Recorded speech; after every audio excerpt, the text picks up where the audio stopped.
Isa sa mga nilook forward ko na dessert na sana matikman ko ay finally nandito pala sa Manila. Lagi ko tong nakikita sa YT short. Ito yung Agesa Manila. Oh yes, you heard it right. Nandito na sila. Ito nga pala yung kanilang menu. Ang dami nilang selections, ang daming flavors. Pero ang aming pinili ay yung bestseller nila na creme brulee fried sandwich. Pakinggan nyo yan. Ang lutong, 'di ba? Oh my God, parang ayaw mo siyang kainin kasi ang ganda niya na as is. Pero eto, titikman ni Kian. Oh, kitang-kita sa mukha na ang sarap niya talaga. Maging ako nag-enjoy ako. Grabe yung whipped cream niya, ang sarap.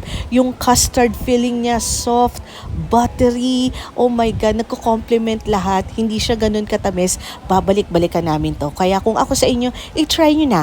Okay? Alright? Happy New Year!